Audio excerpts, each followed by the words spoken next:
actually have something to say. It's weird because usually when I talk to you guys, I really just wing it.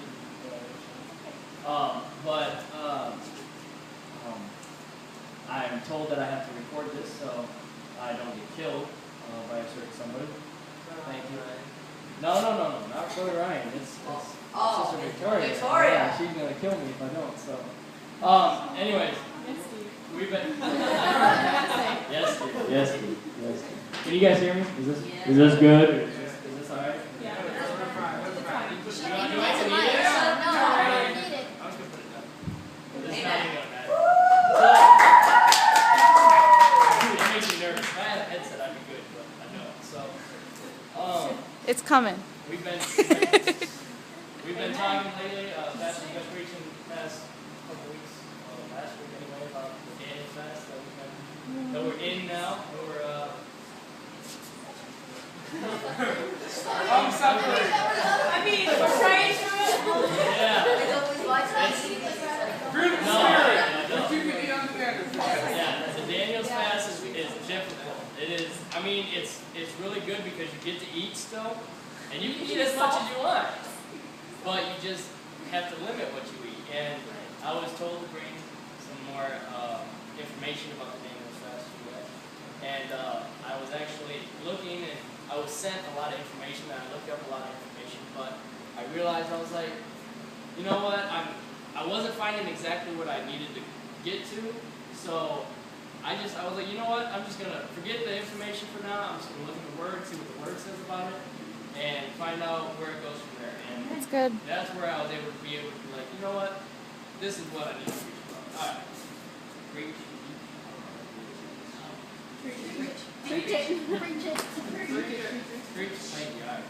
All right. So I mean, if you guys, I'm not even gonna say if you guys want to. You guys are gonna stand.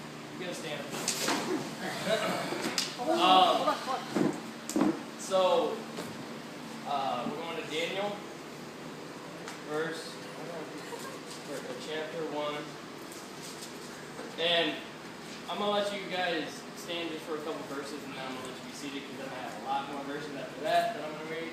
I don't, want your feet to get tired and you guys have a reason to. Come on.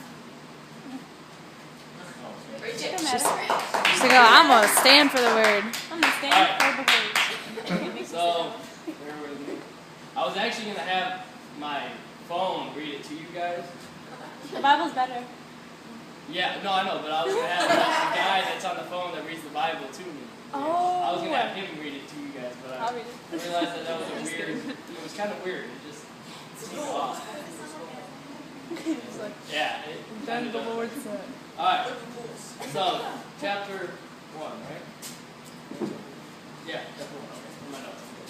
All right. In the 3rd year of the reign of Jehoiakim, that's what messed me up. I didn't want to mess up names, and that's exactly what I'm going to do all over this place. It's okay. King of Judah, Nebuchadnezzar, king of Babylon, came to Jerusalem and besieged it. He took it over. The Lord gave Jehoiakim, king of Judah, into his hand the sum of the articles of the house of God, which he carried into the land of Shinar, to the house of his God. And he brought the articles into the treasure house of his God. Then the king instructed Ashpenaz, the master of his eunuchs, to bring some of the children of Israel, and some of the king's descendants, and some of the nobles, young men in whom there was no blemish, but good-looking, gifted in all wisdom, possessing knowledge, and quick to understand. We don't have that many, right? 12. It's 12, Marty. Okay. So, well, I meant good-looking, and that's what I meant. Alright, so, who had the ability to serve in the king's palace, and whom they might teach in the language and literature of the Chaldeans. I'm going to go ahead and let you guys be seated. I'm just going to go from there. I'm actually going to read some more right now. Reading the whole chapter, so don't yawn, don't fall asleep on me, I appreciate it. Just got to make it as exciting as possible. And the king appointed for them a daily provision of the king's delicacies and of the wine which he drank, and 3 years of training for them, so that at the end of that time serve before the king. Now from among those of the sons of Judah were Daniel, Hananiah, Mishael, and Azariah. To them the chief of the eunuchs gave names. He gave Daniel the name of Belteshazzar, to Hananiah, Shadrach, to Mishael, Meshach, and to Azariah, Abednego. You guys know who those guys are? Shadrach, Meshach, and Abednego? Those guys are pretty popular. So those guys are in the story too. Alright? But Daniel, verse 8, proposed in his heart that he would not defile himself with a portion of the king's delicacy, or the king's meat, nor with the wine which he drank. Therefore he requested of the chief of the eunuchs that he might not defile himself. Now God had brought Daniel into the favor of goodwill of the chief of the eunuchs. And the chief of the eunuchs said to Daniel, I fear my lord, the king, who has appointed your food and drink. He didn't want to die. But why should he see your faces looking worse than the young men who are your age? Then you would endanger my head before the king. You would pretty much be dead if he didn't take care of the young men.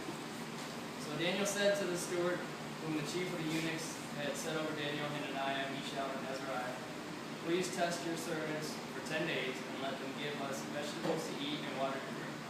In another translation, it actually says pulse, and pulse I looked up, and it's not just a pulse, the blood running through your veins, but it actually means plants producing seed, which include vegetables and can also mean fruit. And so Daniel, then let your appearance be examined before you, and the appearance of the young men who eat the portion of the king's delicacies, and as you see fit, so deal with your servants. So he contested with them in this matter, or consented with them in this matter, and tested it 10 days.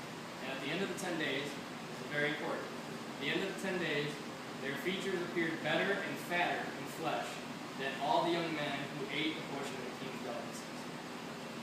I'm going to stop there. I was going to read the whole chapter, but it's kind of getting boring, and I'm not finished. So,